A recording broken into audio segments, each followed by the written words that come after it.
Let's get started. So, past years, in the first lecture, I've spent time trying to convince people that we are currently in an era of a Moore's Law of AI.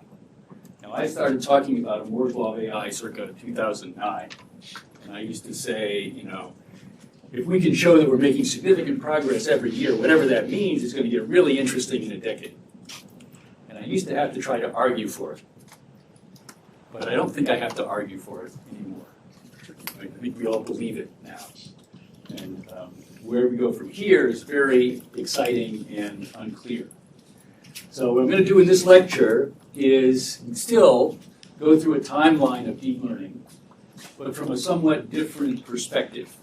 So now I'm not trying to convince you that there's a Moore's Law, because probably almost all of you believe that we're making enormous progress, and we have made enormous progress.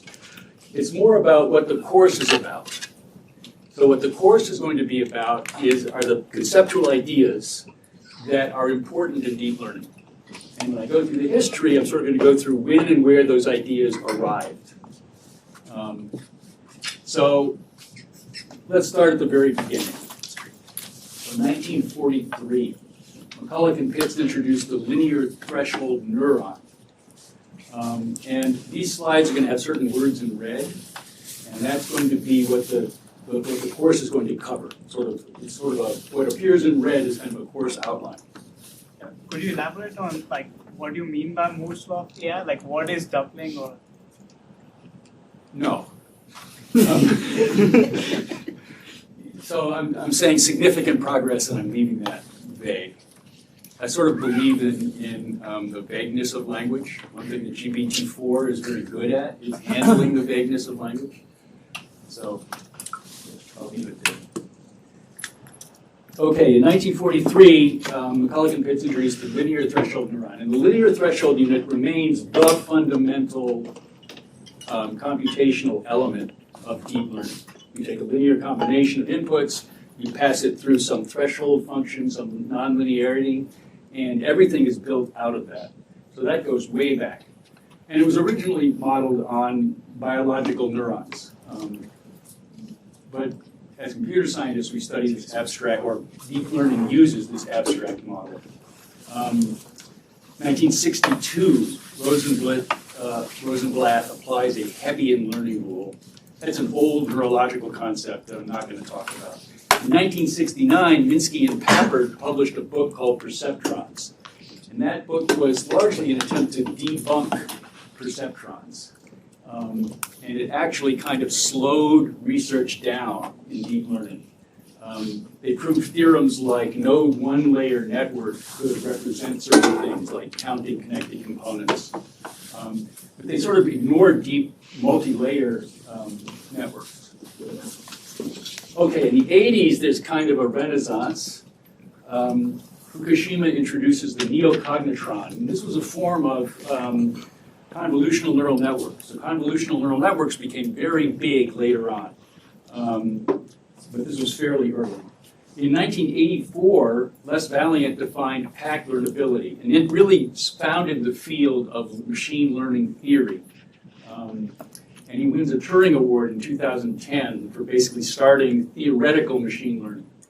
In 1985, Hinton and Sejnowski introduced the Boltzmann machine, which I'm not going to talk about too much, but it was a very prominent thing in its day. 1986, Rumelhart, Hinton, and Williams demonstrate empirical success with backpropagation. We're going to start by studying backpropagation, because it's the fundamental workhorse of stochastic gradient descent. Okay, then this was sort of a resurgence. Then in the 90s and aughts, deep learning was kind of in the shadows.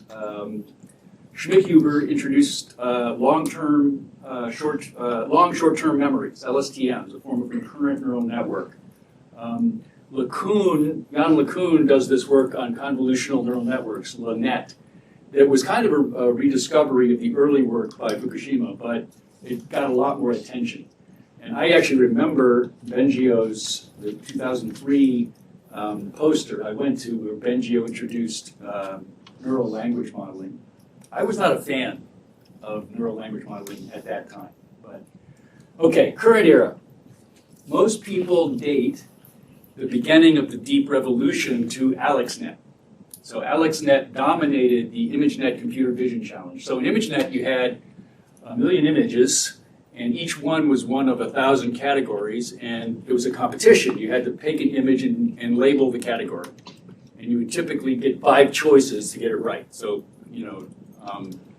correct classification at 5 chances.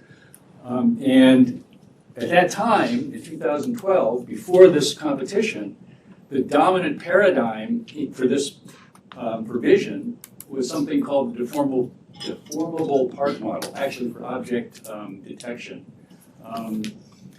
And there was a lot, and graphical models were king, and a lot of people thought there must be something wrong because along came this deep neural network and it killed the competition.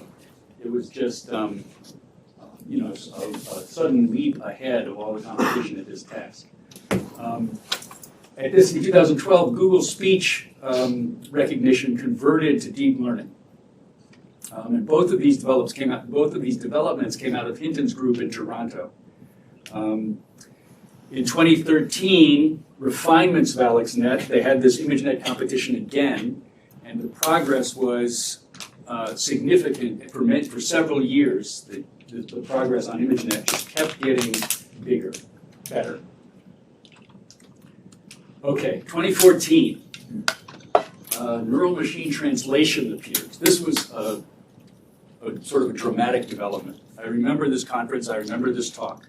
Ilya Sutskever got up there and it was like he had a Bible and was thumping it. And he said, deep learning is powerful because it's expressive and it's trainable. And another thing he said that I loved was minimal innovation for maximal effect, which sounds kind of strange, but his whole point was you could do some simple, something that was a simple architecture and just count on the learning, the SGD, to solve the problem for you. So his whole point was you didn't need a fancy theory of translation. You just needed a good, something that was expressive and something that was trainable. And a lot of people were, very upset at minimal innovation for maximal effect. But I was very excited about that talk. And we'll talk about exactly what that was. That was, it was pre-transformer. But the other thing that was shocking was just that it worked at all, right? You could just take an English sentence, compress it to a thought vector, a vector that represented the sentence, and then decompress it into French. It was very shocking. Okay, then there were a bunch of conceptual ideas that came out in 2014. One is variational autoencoders, and I'll talk about that a little bit more. We'll talk about it in detail later in the course, but I'll talk about it more today. And generative adversarial networks. And those both appeared quite early.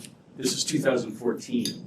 Someone my age thinks that's not so long ago, but people your age. Graph neural networks at this time, 2014, revolutionized the prediction of molecular properties. So what's the heat of dissociation of a given complex organic molecule? It started to beat the chemists at making that prediction. Graph neural networks. 2015-16, Google converts to neural machine translation, leading to dramatic improvements in machine translation. And I think this was a little painful internally for Google because there were people who had been working on machine translation using statistical machine translation, phrase-based methods, and they were all told they had to stop and convert to deep learning methods. And I think that was a bit of a painful transition. Other conceptual ideas, so the things in red are conceptual ideas that we're going to be studying in detail through the course. So batch normalization and normalization layers. This is a fundamental tool in transformers. Residual connections appear. That's another really fundamental development that's universally used today. I apologize for the overflow. I pointed out that this is being streamed on Panopto through the Canvas page. Okay, in 2015, the first paper on diffusion models appeared. Now, you may have heard of diffusion models. This is the technology that underlies DALL-E, those amazing images. We'll talk about this. We're going to spend some time studying diffusion models later in the course. 2016 was the development of AlphaGo. So that's starting to seem like a long time ago for such a big development, but that was really shocking. You know, people in '97, Deep Blue beat Kasparov. So people knew that chess could be done by a machine. And that was using classical algorithmic search methods. And along come neural networks, and suddenly they can play Go, which was supposed to be essentially impossible for computers. The search space is huge. And another thing that maybe I'll point out is at this point is you take this. This is getting back to Ilya Sutskever's point. AlphaGo that beat Lee Sedol was a convnet, convolutional neural network with residual connections, and a ResNet. That ResNet, that same architecture, was winning vision competitions. That's the state of the art at that time in the vision competitions with these ResNets. It's folding proteins, and it's playing Go. Right, so if there's any validation for Sutskever's position that you can define a general purpose learning algorithm and just count on it to do many things, this was a great example. There's this quote. We'll talk about. I have a whole spiel on Hinton versus Chomsky. Right, Chomsky is a big believer in an innate language faculty. Right, some innate structure for language. And I actually kind of believe that too, but just in contrast to Hinton, Hinton has always pushed the idea that there are universal learning algorithms. And there's this famous quote by Fred Jelinek, who was a longtime speech recognition person, who is widely quoted as saying, "Every time I fire a linguist, our performance improves." So he was sort of this was when the statistical revolution was taking place, before there was a time before statistics when it was all logic and symbolic computation, and then it was all statistical and graphical models, and then came along the deep revolution. So there's this universal learning versus baking in your own understanding. And there's also a blog post on this called The Bitter Lesson by Rich Sutton, where he points out that the attempts to build in knowledge is fraught with difficulty. I often call it the insight paradox. The more insight you have into your problem, the worse your system performs. Okay, anyway, 2017. So AlphaGo was 2016. 2017, they came out with AlphaZero. They got rid of any kind of supervised training. They didn't train it on any games. And just playing against itself, it would become superhuman, just starting from the rules of the game. And it would play itself and become superhuman in chess, in shogi, and in Go. The same program, just different legal moves. In 2017, the transformer appears. The transformer is now the workhorse in deep learning. Every area of deep learning is pretty much based on transformers. Well, there's one thing I forgot to mention here, diffusion models. In 2015, diffusion models were obscure. And I don't think the authors of this paper ever really expected them to explode like they did later. Okay. 2018, unsupervised pre-training becomes sort of a dominant approach to lots of different problems. And a lot of the developments in the last 3 years have been mainly unsupervised pre-training approach. Contrastive learning is introduced, and we'll talk about that. Contrastive learning is when you're given, I'll talk about that a little bit later today. AlphaFold in 2018 comes out from DeepMind and revolutionized protein structure prediction. That's something I thought a lot about when I was in graduate school, because it was famous open problem, right? The problem there is how do you take the sequence of amino acids, which you can read off from the genome, and predict the three-dimensional structure of the protein. And it had been a huge open problem in computational in computer science for forever, for like 50 years.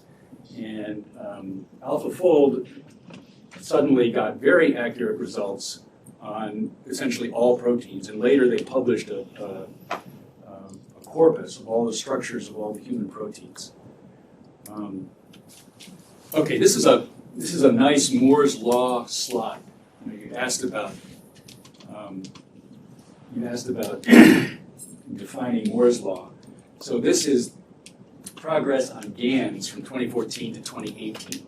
It turns out that faces are the easiest kind of image to generate. They're all sort of similar, and you can get a big database of faces. So the GANs were sort of first made, a big splash with face generation. So you may have remembered there were headlines that said, this person does not exist.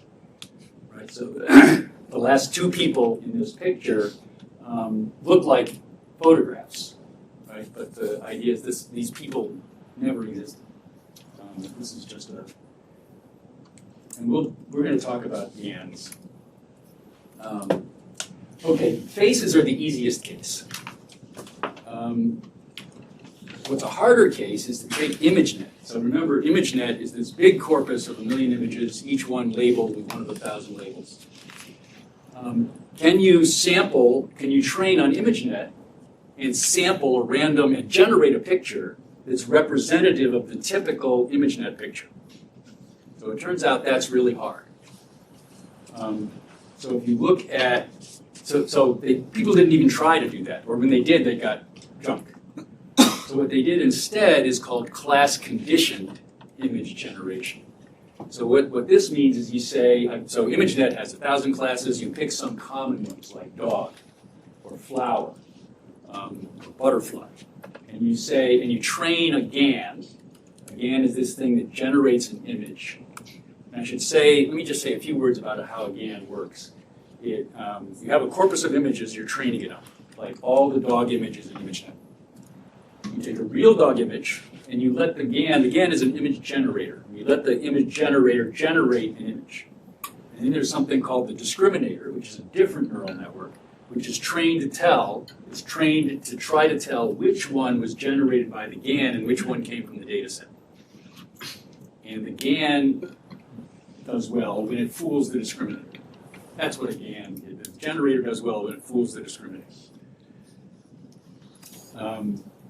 So, in 2017, we get dogs with multiple heads and weird, you can't really see this, but strange dogs.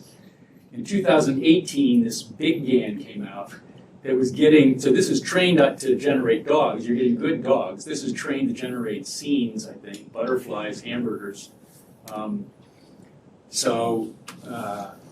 These are images generated by a GAN. This is a pretty good dog. And this is sort of harder than faces. Okay, when GANs first came out, I didn't like them. Everyone was excited, and I remember talking to it was Bengio, and saying, I don't like GANs. The reason I don't like GANs is they're not mathematically well motivated. And in particular, they were using these FID scores that we'll talk about to evaluate who has a good GAN. People love quantitative metrics. So when you generate images, still, the standard quantitative metric is called an FID score. And the FID scores have we'll talk about them later, but they didn't have a clean semantic definition. And so it was very hard to tell what was going on with GANs. So I was always big into variational autoencoders. These variational autoencoders, we're going to talk about today, we're going to have time to talk about the fundamental equations of deep learning. And one of the fundamental equations of deep learning is this log loss, this cross-entropy loss. And variational autoencoders are trained directly on log loss, cross-entropy loss.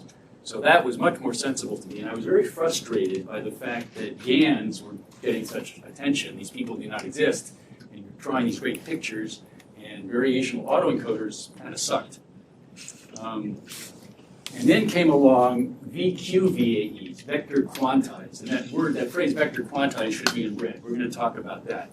So this new form of variational autoencoder that's still trained on cross-entropy loss suddenly could make realistic faces. This is 2019. And they could also do class conditional image generation. So here are dogs, butterflies, and birds. And again, this is 2019. Another thing that happened about this time, and this is interesting, has to do with quantitative evaluations. So here's the question.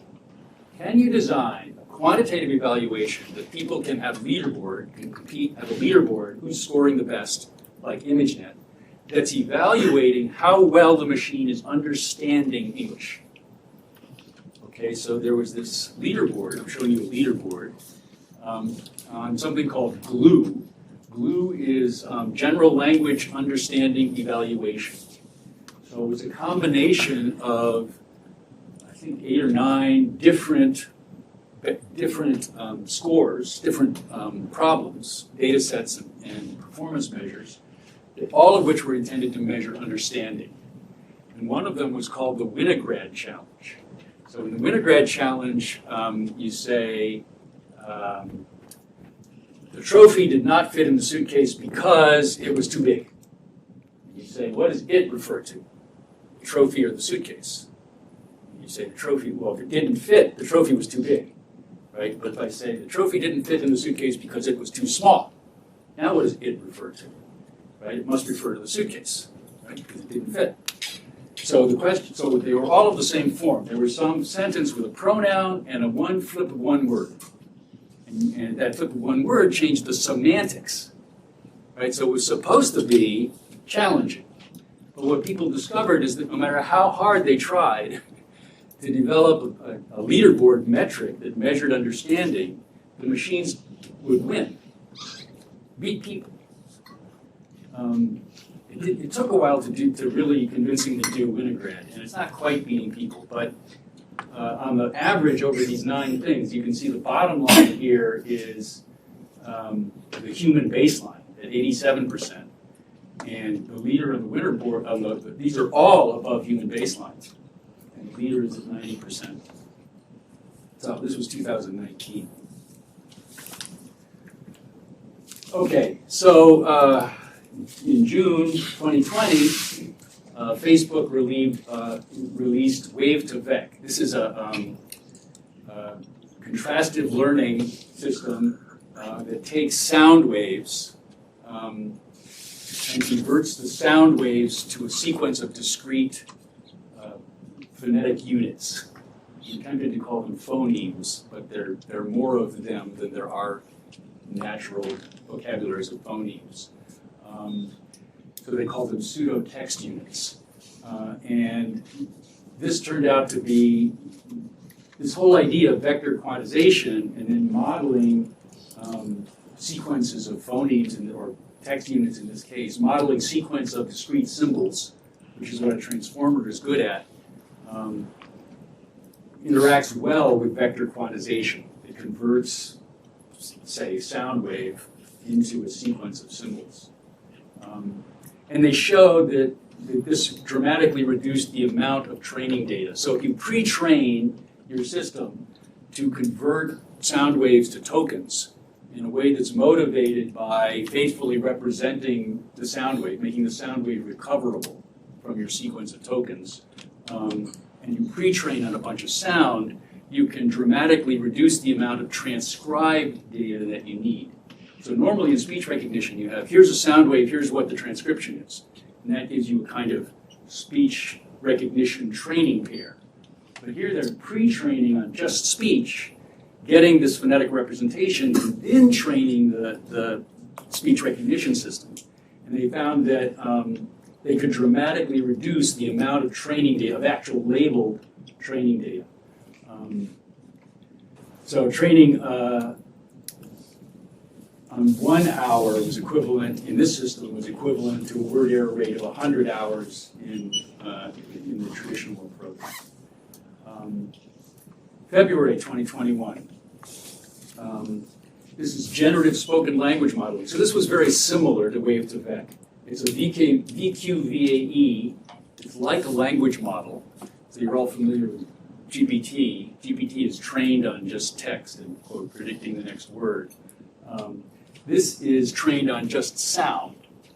And what it does is it converts the sound to these phonetic units, again, just based on what's a good representation from which the sound wave can be recovered. And then they train basically a language model on those units. And we'll get to a point in the course where I'll play you some of you can sample from this, just like you sample from GPT-4. You can make this thing speak, but it's sound waves. So it's surprising how much it seems to understand words and even a little grammar. Okay, January 2021, CLIP comes along. So this is contrastive language image pre-training. So a big development recently is this ability to connect images with arbitrary text, right? DALL-E can you give it a description of an image and it generates an image. So the very first sort of open domain association of images and text is this CLIP system. So what CLIP does, it takes a large corpus of images and text. They download this off the web somehow. You look for images with captions. So that gives you an image and text. Or a URL link will have words in it, and it'll link to an image, and that'll give you an association of image with text. So I've got a bunch of image-text associations. And the question is, can I find what's in common between the images and the text? How do I find what's in common? What does that mean? Find a vector that's representing what's in common between the image and the text. So the way they do it is one of these contrastive learning methods. They take an image, and they take the text that was associated with it, and then they take random texts that were not associated with it, or were associated with some other image that were in their data set, and they scramble them, right? So the text that was actually associated with this image occurs somewhere in this list of texts. And you train the system to predict which of these text pieces was associated with this image. And the way you do that is you map the image to a vector, using one network, and you map the text to a vector using another network, and then you look at the inner product of the text vector and the image vector, and you pick the text vector that has the largest inner product. And you're training both the image to vector network and the text to vector network in such as to make this score as high as possible. Am I making sense? Can you tell and you do it in both directions. Can you tell which text was associated with this image, and you can say which image is associated with this text. And you do it in both directions. And what this gives you is a mapping from text to vectors and from images to vectors. And you can use that as sort of this cross-lingual language, these vectors, right? They're trying to map these into the same space. And then they want to demonstrate that that it works, right? I mean, you can just report. Yeah, question. So when you train the image to vec and the words to vec, presumably they live in different vector spaces. How are you taking the inner product? It's the same dimension. I see. So you just force it, and that's enough to. Like the space of all images is somehow Yeah, you have this big network, maybe a ResNet or something that takes the image to a vector, and a transformer or something that takes the text to a vector, and those two vectors are just constrained to be the same dimension, and then the inner product is well defined. Okay, so you want to demonstrate that this works. Well, you can talk about the error rate of this correct prediction, but it's more interesting if you can solve real problems with it, right? So what they do is they show that they can do zero-shot image classification. So So now what they've done is they've pre-trained this image to vector and word and language to vector, and they're going to use it to do classification. So you probably can't read this. I'll try to read it. Maybe I'll see if I can use this up.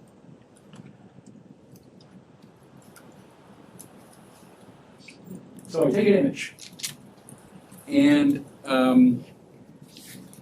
now given an image and given text, I can compute the two vectors, and I can compute their inner product, right? And I can say, how related are they? So I take this image, and I say, in text, this is an image of guacamole. Okay? And then I also would say in text, a photo, this is an image of ceviche. This is an image of whatever, tuna tartare. And I say, which of these pieces of text, of course, have the largest inner product with the vector for this image? Right? And now you can classify it as a kind of food based on which piece of text. Right? So this did as well. This was competitive with ImageNet classification. So, but it generalized to more. So this top line is ImageNet classification. So this is the ImageNet ResNet, which was a leading image classification system at the time. And they just do this trick, zero shot, right? So they've trained on general text, and now they're able to classify zero shot. Is there a question? But for every label, you have to run the text encoder. You have to run the text encoder for every label once, right? Right. But now they can solve other problems. So there's this thing called ImageNet rendition. So the images are all drawings, right? And if you take something that's trained on ImageNet in the classical way and try to fine-tune it on drawings, it kind of sucks. Or it doesn't do as well as this trick they just had. Because now their thing has been trained on drawings, because a lot of the images in the clip training data were drawings, right? So it generalizes now to drawings.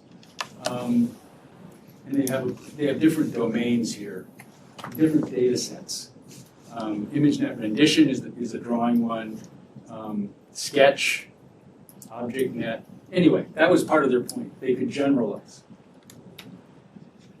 Okay, January 2021. Now we're getting pretty recent. So OpenAI produces DALL-E. And in April, not much later, it produces DALL-E 2. So this is DALL-E. I gave a talk about this at TTI shortly after it came out.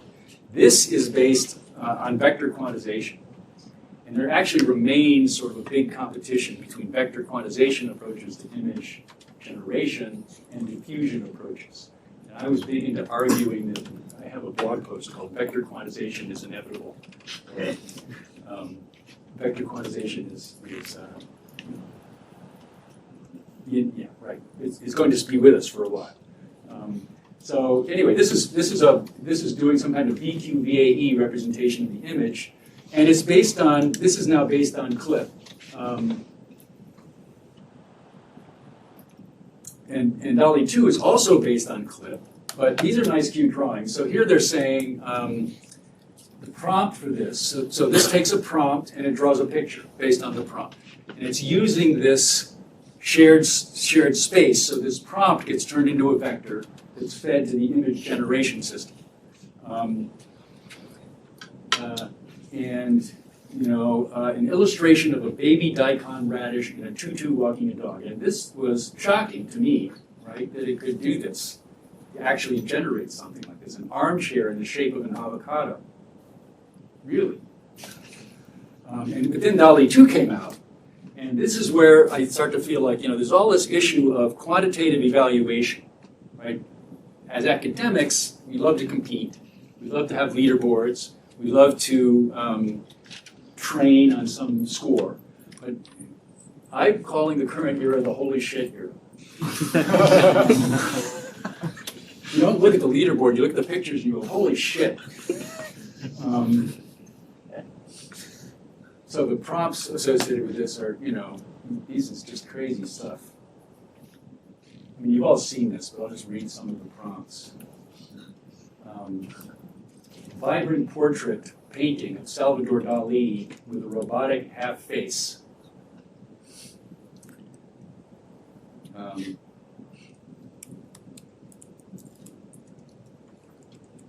So we're going to spend a fair amount of time talking about diffusion models came out between 2 years ago and 1 year ago when I taught this course.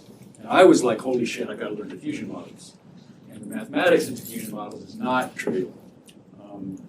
But we're going to do it. Warning. We're going to do the Fokker-Planck equation. Okay, July 2021. Codex. This is almost disturbing.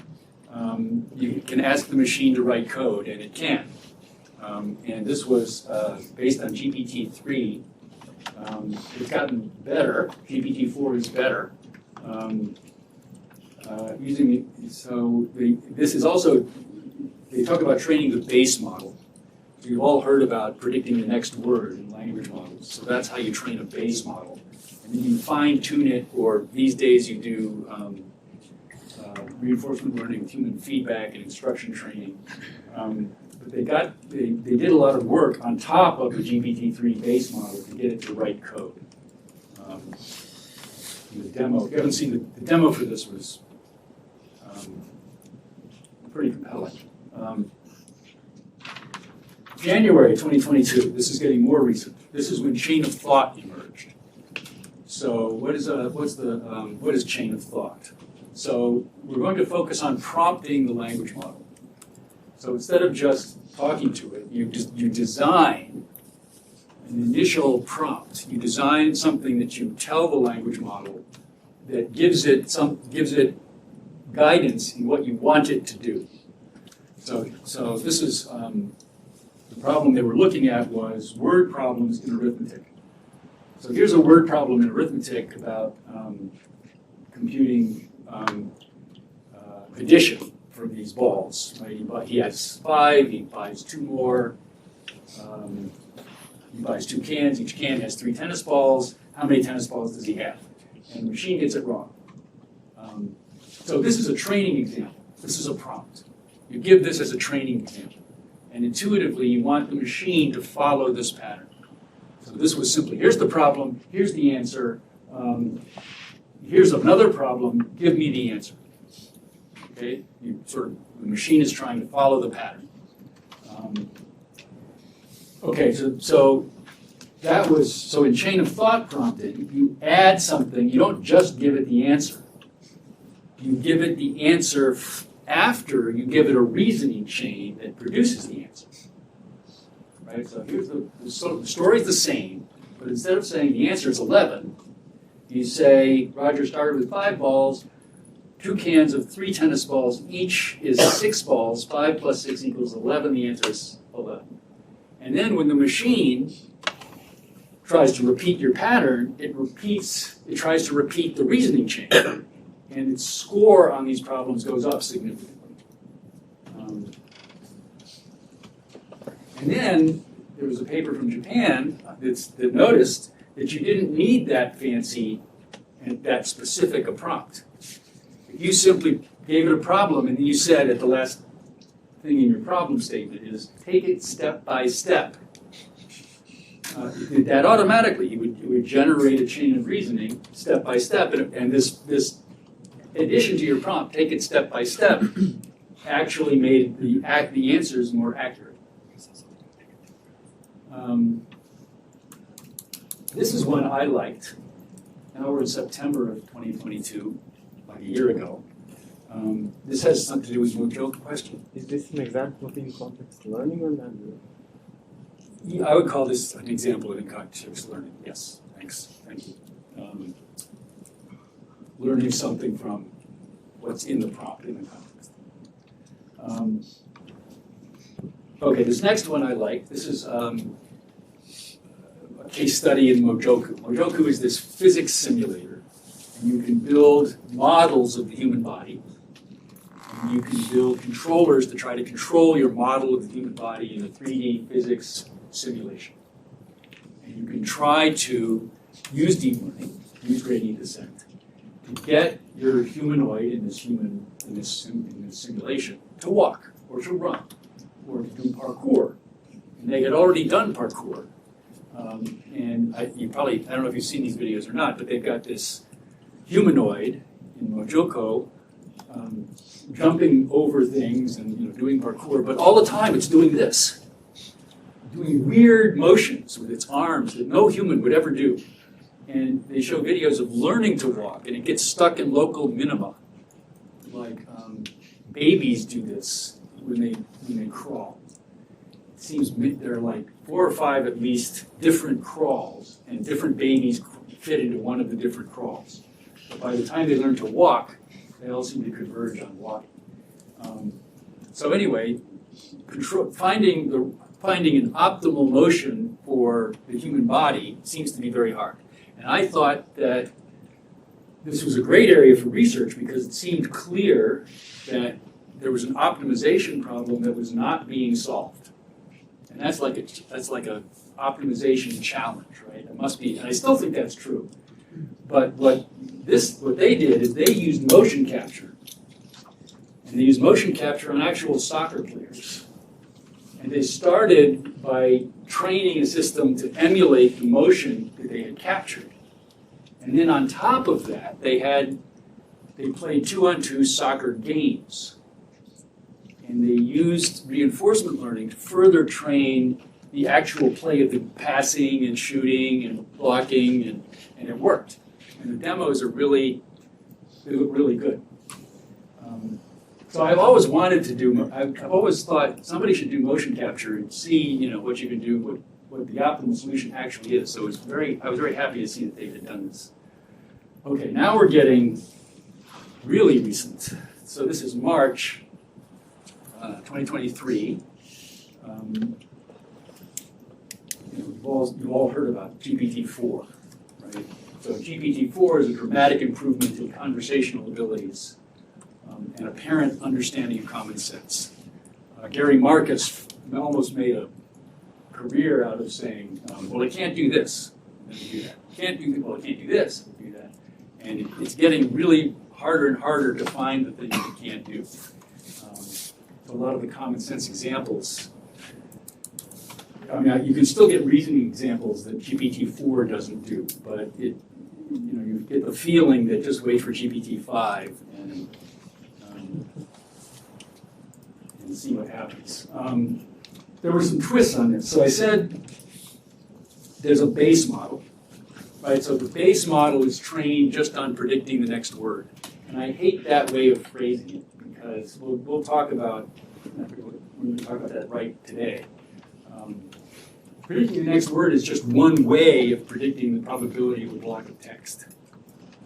So when you say predict the next word, you're sort of hiding the fact that they're predicting the whole block of text. And there's nothing that's saying the language model isn't doing this long-range planning on what it's going to say. So it's hard to say that it's just predicting the next word. It's understanding the text and where it's going. So anyway, the base model is just modeling text by reading text. And then in GPT-4, they do something called instruction training. And I'm not that up on what they do. One thing that's happening with OpenAI is that it's all proprietary. So it is in direct contrast to the founding mission, which got modified. But so it does this instruction training. So they're training it to follow instructions. And it's amazingly good at that. And there's also this thing called reinforcement learning with human feedback. We're going to study reinforcement learning. Reinforcement learning is one of the core tools in deep learning. But reinforcement learning with human feedback, if you chat with GPT-4, you can do a thumbs up, thumbs down on its response, and it's taking human judgment about or which of two responses is better, and adapting, taking that into account, and being trained to do that, to improve its satisfaction of its human user. GPT-4, you probably also heard this thing about the New York Times reporter who had a disturbing conversation with Bing, where Bing fell in love with him and told him to leave his wife. And as a result of that, and a story that came out from that, and he was actually very disturbed because it actually felt like he was talking to a person, and it actually felt like the person was making rational arguments about what your dinner was boring, and you know. And so Microsoft has limited, and in response to that, limited the length of the dialogue, just so you didn't derail. There also became sort of a culture of, or a competition in who could unlock GPT-4.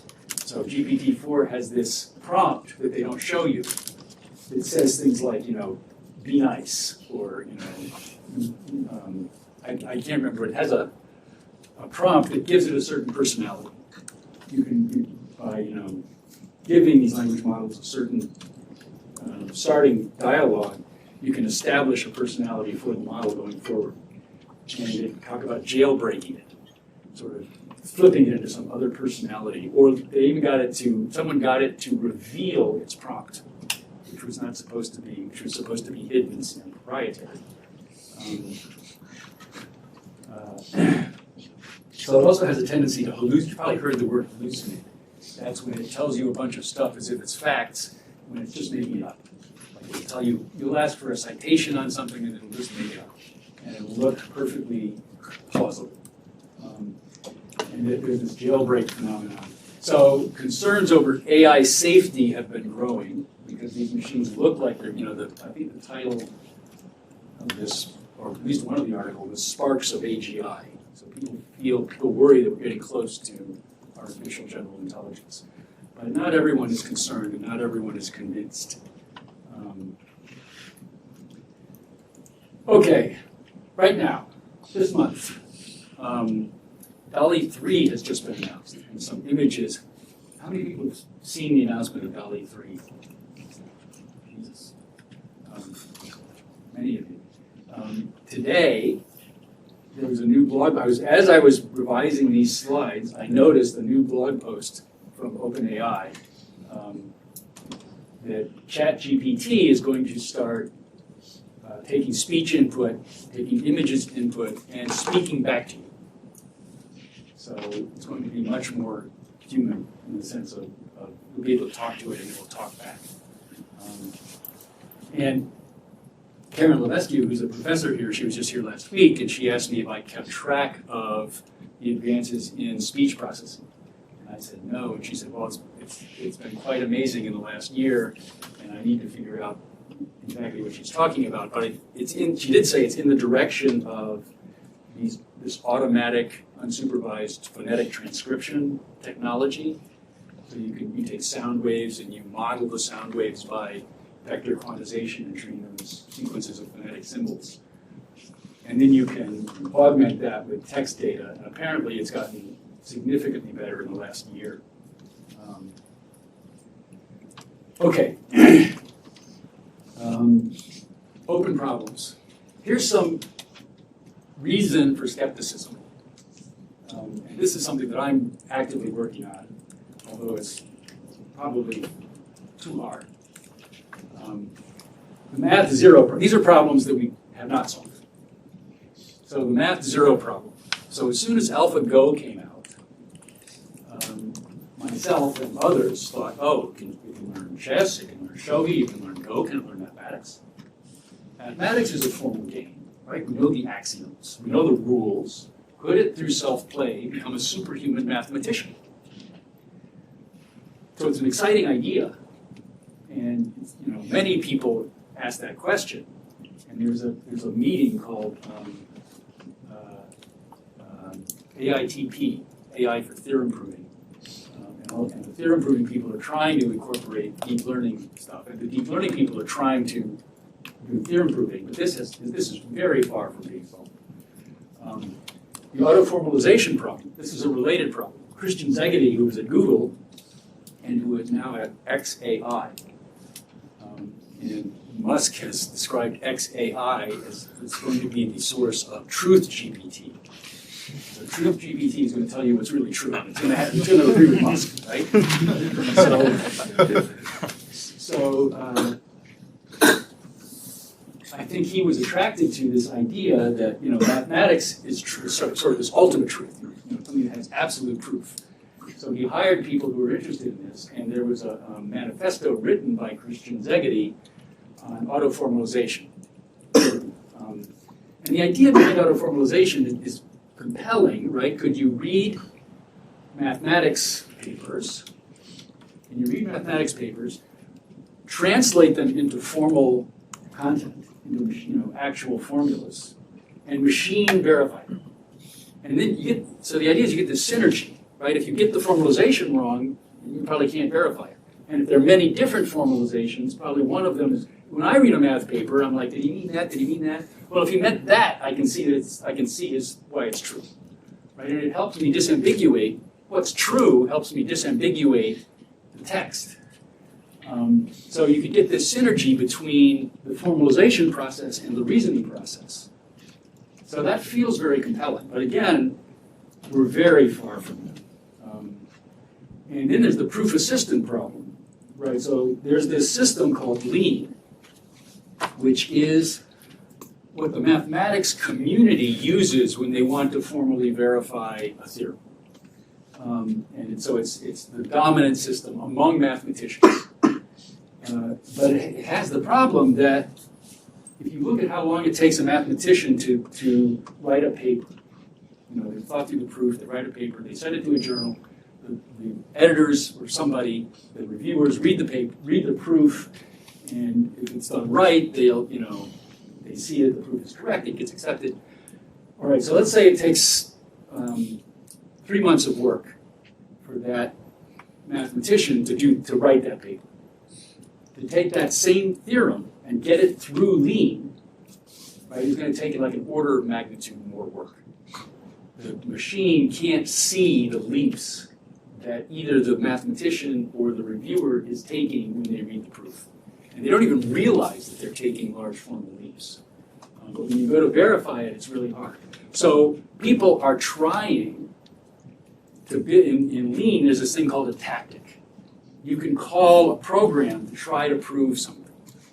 And they're different. You would write all kinds of software to, you can even call a different kind of theorem prover.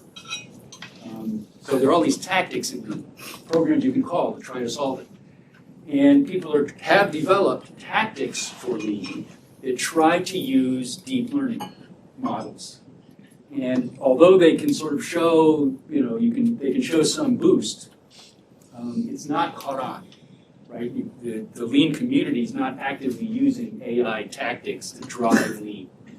So I think I would classify this as still an open problem. Simply improving the automation level of existing tools with AI technology seems to be, as yet, not really working.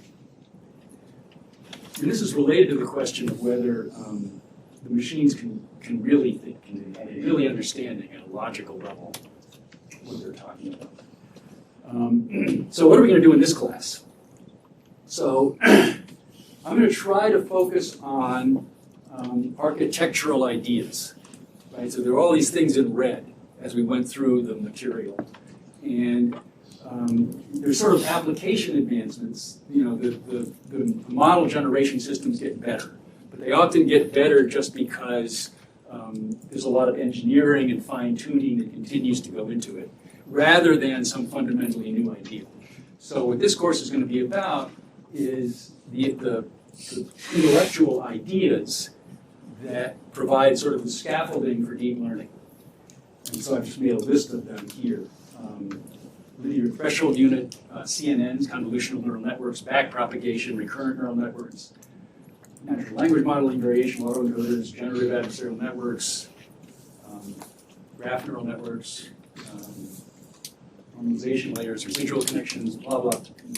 So all of these things we're going to do in more detail. And a lot of it is pretty mathematical, so warning. I tend to be a mathematical person, and there are going to be a lot of equations in this class. Okay, are there any questions at this point? I'm gonna,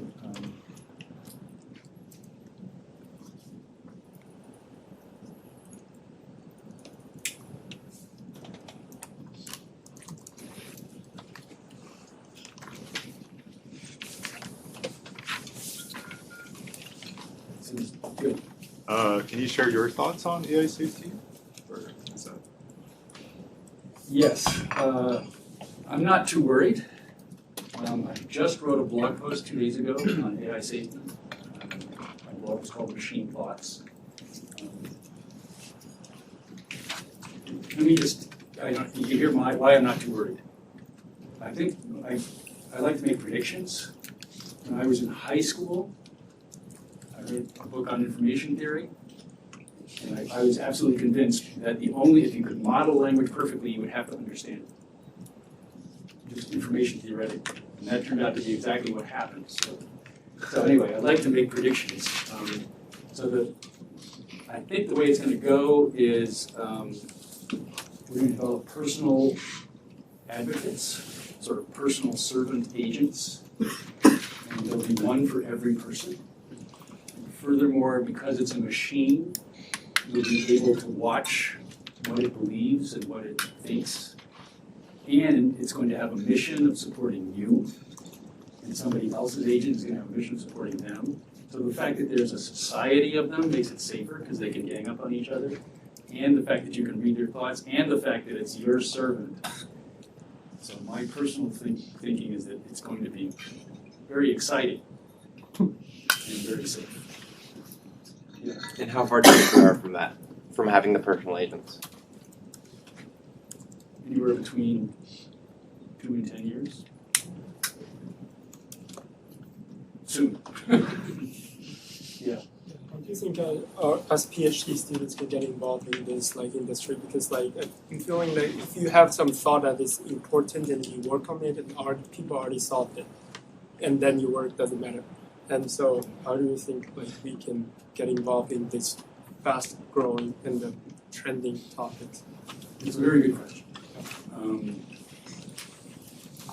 I'd like to say that something similar happened in the semiconductor industry 40 years ago, where cutting edge, so that was the real Moore's Law, the semiconductor Moore's Law, was happening pretty much in industry. And right now we're dominated by OpenAI and DeepMind and Facebook, NVIDIA, Google.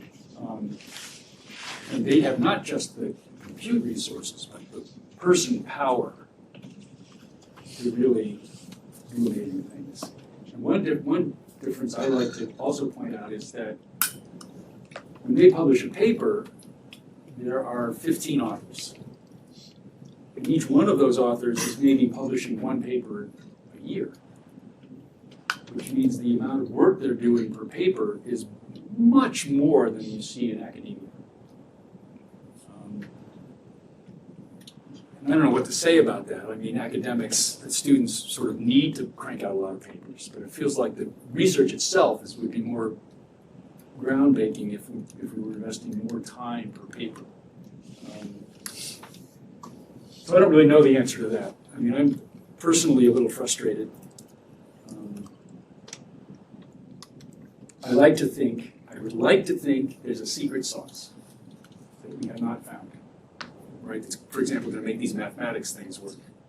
And that secret sauce is equally likely to come out of academia as the companies. But it's a good question. Okay.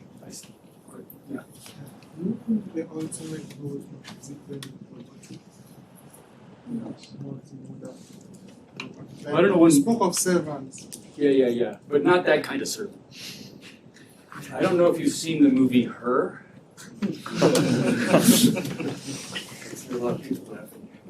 No, another prediction I've made is that the fundamental impact, most significant impact of AI is going to be the relationships between people and machines. And by relationship, I mean language-based communication.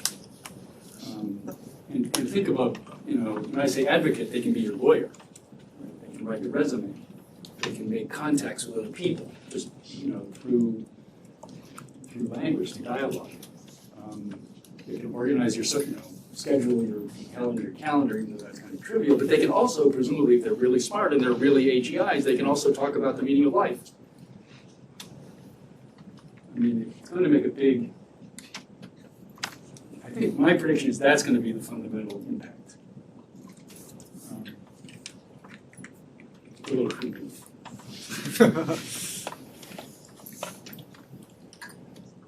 Okay, are we ready for math?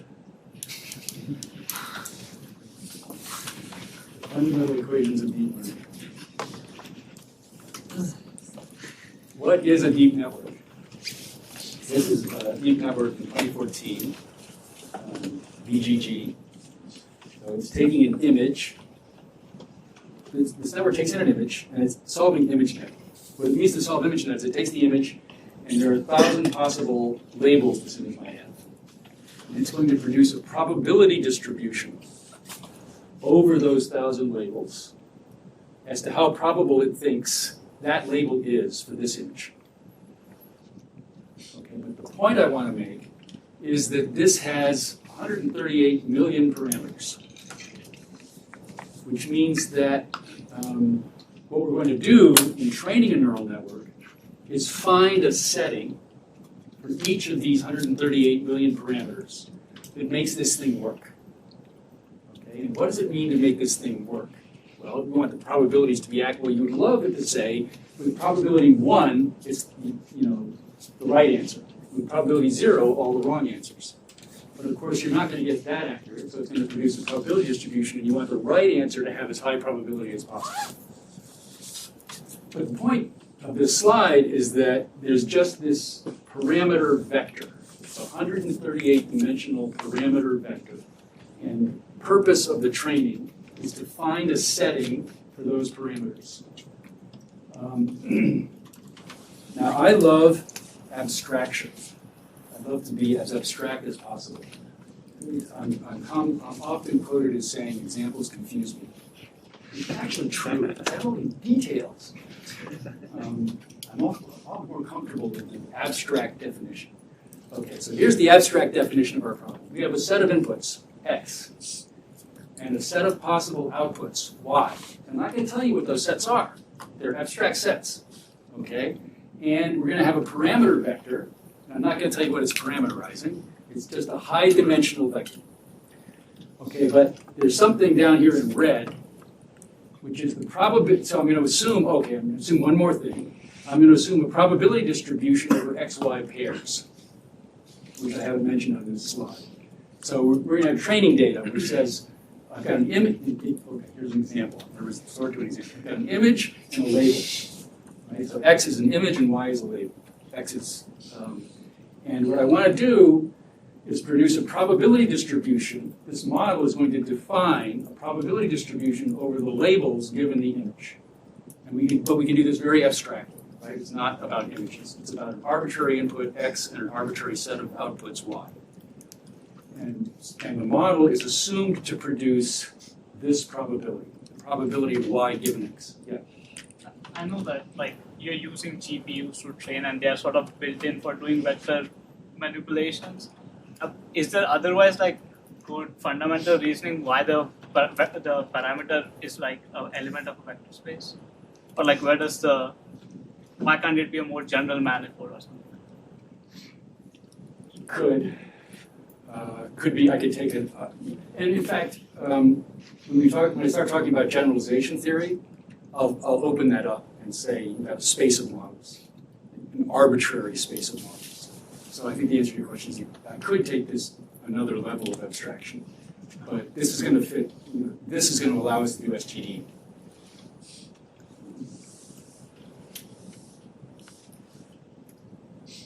Okay, so I'm calling this the fundamental equation of deep learning. I showed this to Karen Levesque. She said, that's not even an equation. It's not even wrong. Anyway, now we're going to assume a population distribution. So we're going to assume that there's a probability distribution, a population. This concept of a population is going to be fundamental. So you assume there's some population of images together with labels, or there's some population at the abstract level of XY pairs.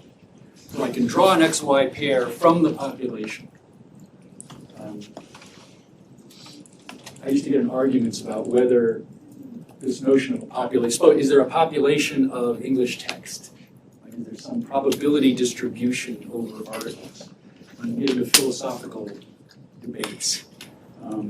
But mathematically, we're going to assume there's a population, like people walking into a doctor's office. It's a random draw person from the population. And so I can talk about an expectation, an average, over drawing from the population. And when I write an expectation, anytime you deal with equations, there's a question of where you're getting your intuitions from. And so I want to maybe say just a few words about intuitions about this expectation notation. So if you've taken a course in statistics, you've seen the definition of average in terms of summing up probabilities. Here in machine learning, you want to think about sampling, because the distributions are typically infinite, or way too large to do it, but you can always sample. So I always think intuitively of an expectation as what you get what you converge to with a large enough sample. Yeah. So does phi map from like x to RD in this case, or is So phi, we were taking phi to be a vector in RD, so it's D numbers. and that represents the coupled y-axis or just? So what I'm assuming is that there's a model that's parameterized by phi, and that model defines this probability. And the next fundamental equation is how you define that probability. So there's some piece of P of y given x. And so what we're going to do is find the model parameter values that minimize the expectation when I draw an XY pair from the population of the negative log probability of y given x. So this is called a cross entropy. We'll talk about this in more detail. But just think intuitively, if the model got the correct answer exactly, because the correct answer had probability 1, right? Then the log of 1 is 0. So that means the loss, if it had it exactly correct, is 0. Right? It's assigning probability 1 to the true thing and 0 to everything else. Its loss is 0. For each x, is there exactly one y, or can there be more? There can be more than 1. So for each x, there's a probability distribution over y given x. So it doesn't, but when you draw an xy, there is a correct y.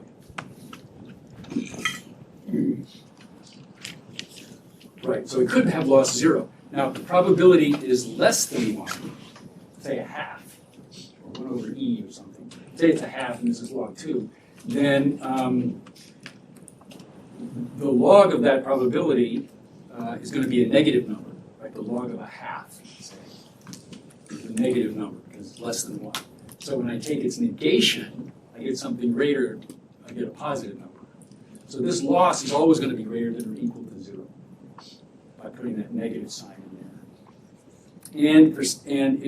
And in deep learning, it's true that we pretty much always work with log probabilities, not probabilities. And every year somebody asks me, why is that? Why do we always work with log probabilities? And I never have a good answer for it, except that log probabilities add. And it seems to be the case that we're dealing with addition, right? The linear threshold unit is adding.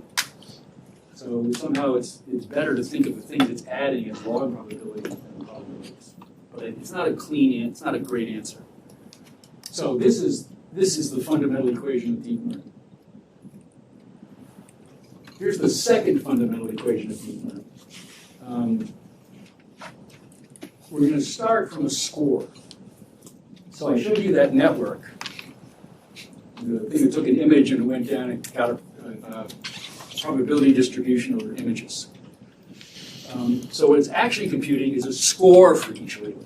The score can be anything, but it has to be a number. It has to be a finite number. But it can be any finite number. But if I take e to any finite number, that's positive. If I exponentiate it, it's positive. And you can be arbitrarily close to 0. This is a way negative number, a negative score. Or it could be way high if that's a way high score.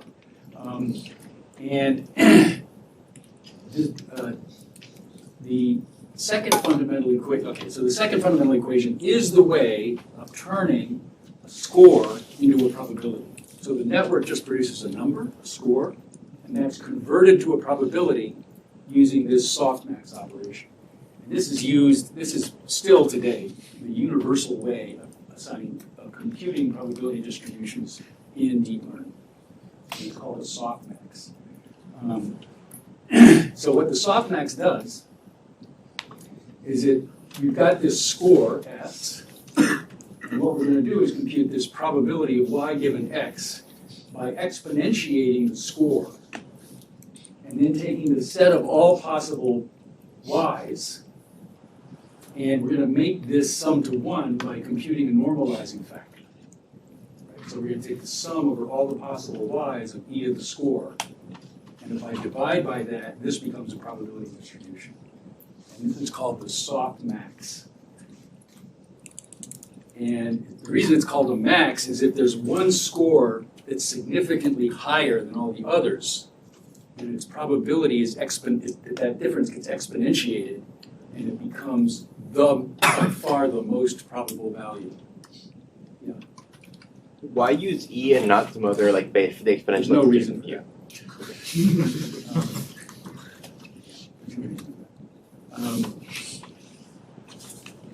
E makes algebra easy. Yeah, when I saw this, it's some talk. It took me a while to be comfortable with it.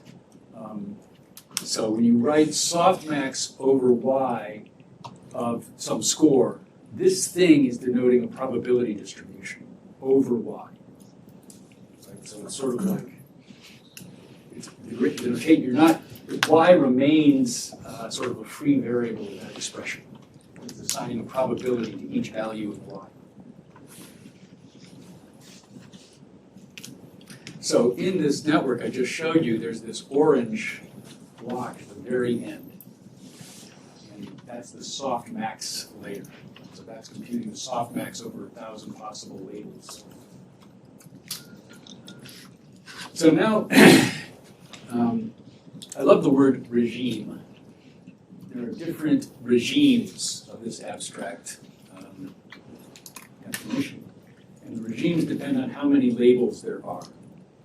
So in binary classification, so we're dealing with this very abstract thing. We've got a set of x, we've got a set of y. And the question is, the different regimes are how big is the set of y? So in binary classification, and machine learning theorists love to just talk about binary classification because it makes the theorems simpler. We simply have, typically it's taken to be -1 and 1, right? So we're just classifying yes or no, right? So that's an example of this. Now you have multi-class classification, like in ImageNet, there are 1,000 possible labels, right? So that's, we think of that as multi-class classification. You have to produce a distribution over 1,000 possible labels. And what makes it multi-class, sort of that regime, is that the set of possible labels is such that you can enumerate it. You can actually, brute force calculate that softmax. 1,000 is a small enough number. 10,000 is probably a small enough number. Then you have structured Y. So what's a problem where Y is way too large to enumerate? Machine translation. So in machine translation, you're given, say, English, you want to go to French. How many French sentences are there? Way too many. Way too many to actually compute that partition function, sum over all the possible French sentences. So that's the structured object like a sentence. And that's why these things predict one word at a time, because the word is small enough that you can do the softmax. Right? But, and people do try to do the whole sentence at once, but the reason for doing one sentence at a time is to make it to make the softmaxes feasible. I think rather than, so the remainder of these slides in the slide set are sort of going through these cases. So this is the binary classification case. And I'll just, if you've taken a course in machine learning, you've seen probably log loss for binary classification. So rather, I don't want to go through the details of this now, I've only got a few minutes.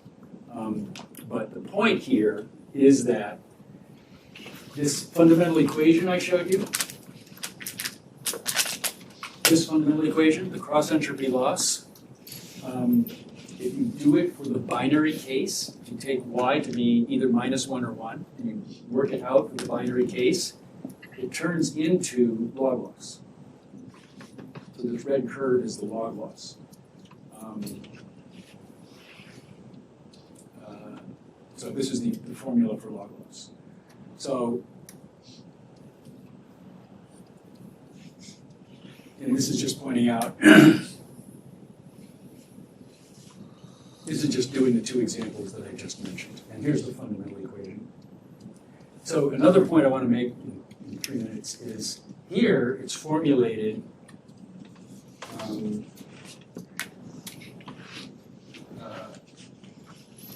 in complete generality, it's formulated conditionally. So given X is the probability distribution of the Y. You assume your population has the property that for any X there's a conditional distribution over Y. But there's nothing in this mathematics that requires you to condition on X. So I can do an unconditional form. Suppose I just sample Y, and I want to say what's the probability of Y. This same equation, you just get rid of the X get rid of the X here, and you get rid of the X there, and you get an objective function, a cross entropy objective function, which is simply trying to model the probability distribution on Y. So that's this unconditional form, right? So this is just a variant where you don't have an X, you just have a Y. And this is the fundamental equation that trains the base model of GPT-4. Right? You're taking Y as text, and you want to know what's the probability of this text. And you want to maximize the probability of the text, of your training text, according to the model. And it's closely related to the question of what is the entropy of English. Because you can prove that the optimum of this equation, if the model is expressive enough to actually capture the distribution, the optimum of this equation is the distribution, is the population distribution. And that's actually a fundamental reason that this is the fundamental equation. It's a theorem that the optimum of this is the precise population distribution. So this is the fundamental. This is the fundamental equation. This is the equation that trains the base model of GPT-4. Isn't X like the text that you've seen so far, or is it not conditioned on that at all? Or? Well, think of it as modeling. You can think of it as modeling a sentence. So imagine a distribution over sentences, and so Y here could be taken to be a sentence, or you could take Y to be a New York Times article. A longer piece of text. So I think I'm still getting hung up on like GPT-4's next step of prediction. So the way to think about that is like these transformer-based architectures are kind of like language simulators, which and like as a simulator, it's matching the population distribution So first, by minimizing this. First you train it. But when you train it, you've got an enormous corpus of text. And the training process is, the way it actually works is you divide the text into blocks, because you can't handle reading everything at once. And for each block, you're predicting the next word. When you say predict the next word, it means you're assigning probability distribution of the next token. You're producing a probability distribution of the next token. And then the probability of the block is taken to be just the product of the token probabilities. Now, if I take any probability distribution over blocks, there's a marginal onto the first token, if that makes sense. If I sample a block, there's always some probability distribution on the first token. Given the first token, there's always a probability distribution on the second token. And there's always a marginal, there's always a probability on the next given the preceding. So the fact that you're predicting one at a time does not prevent you from exactly modeling the distribution of the whole block. Does that make sense? Chain. Right. And here it's phrased as modeling the whole block. So the interpretation of phi in the case when the phi is a sentence, it is like just finding what sentence is like finding the one of the model just like make it be able to recognize what is a correct sentence. You wanted to okay.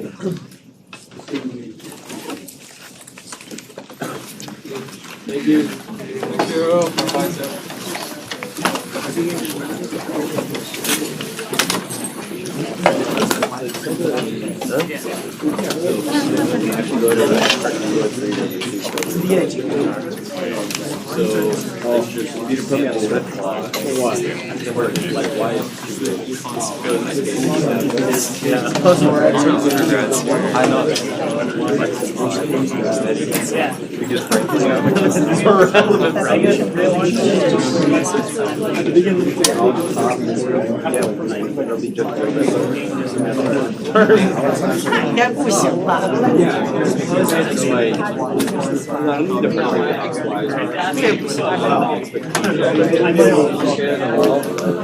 Also, you need to get a pencil. I sent him a message halfway. I sent him a message halfway.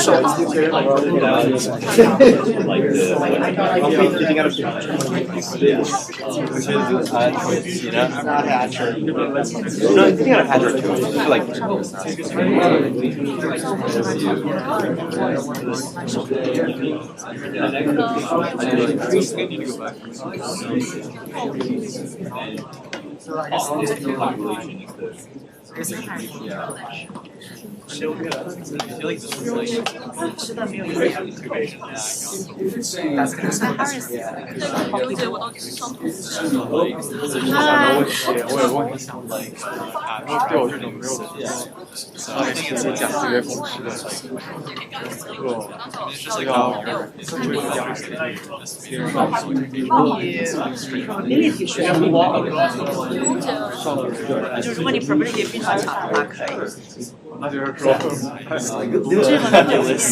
nebulous conditional expectation function. 那有下一阶段， Still is, and it's still 最好是先上过 introduction 的 然后上 fundamental model， 这个有点像 advanced。 Backside. Oh, hello, sir. Pretty good. Oh my god, dude. I have a class 你会写神经网络。 She said 2. Not was 150. 150. Yeah. Well, yeah, something. That's the expectation. Like, what's going on? Why is everyone like fuck. Like it's Black Friday. Yeah. So did you get? Were you one of these seats? Yeah. So that's because I have a class. It's still awesome. It is. I was at Crowers. 他一般，他可能这节课讲到第3节课就已经把 introduction 听得已经讲。 Because he was streaming. Like I have to like get early and like just like Yeah. I don't know. Wait, do you guys know Ray? He's another one of my friends. 你可以上3周呀，你可以上到第2周，如果觉得作业做不出来，就不用再上。第3周再退来。我觉得没我想的那种。呀，但是。不是互动的，就是他这么把公式这么飞速的放过去。 Yeah, so it's on the canvas. I say it's going to be roughly, it's just going to be based like it's. Yeah, so basically what it's doing is it's determining like 30% B. what's that? So you need to 就是我 specify 当时早上8点 so 半 if 起 one 来， of 我 them 醒来以后我就会卡 is 住， like some other Public public that would change 这是 the 大家都在 policy 说，然后就卡住，往这儿放。 because you need to 虽 ask 然说 what 这 is 个 the 选的量 probability 应该 of 是质量非常高的课， 这可能因为只有我 that's all they're saying. So like so the expectation is extra new version of the compare implied by of that XY pair. 后面他问的问题都非常嗨呢，没有任何关于这个课，全都是大家可以继续学习。我觉得大家看起来都很贴近。就大家都是在谈一些对 deep learning 的见解。可以。我看一下我。 So right now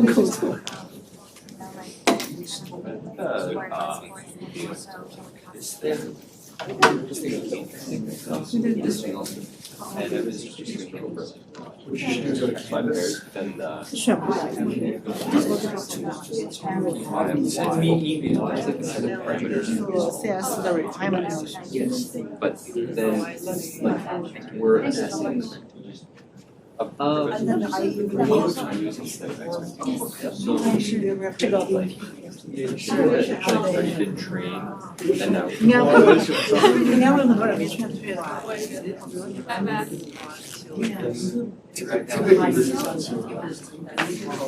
你们还有细分完？我今天晚上还有一门课呢。几点啊？哦6点到9点。也是夜校。不，我选的是 finance 的一个。 yeah.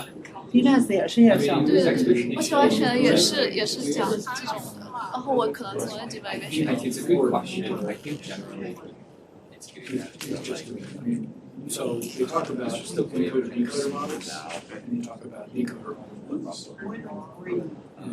This is a decoder only model. it's a good question. Text and I'm just predicting every word. Is this like 5 parameterizes the architectures and then we plug in stuff? And this is just like what we can have.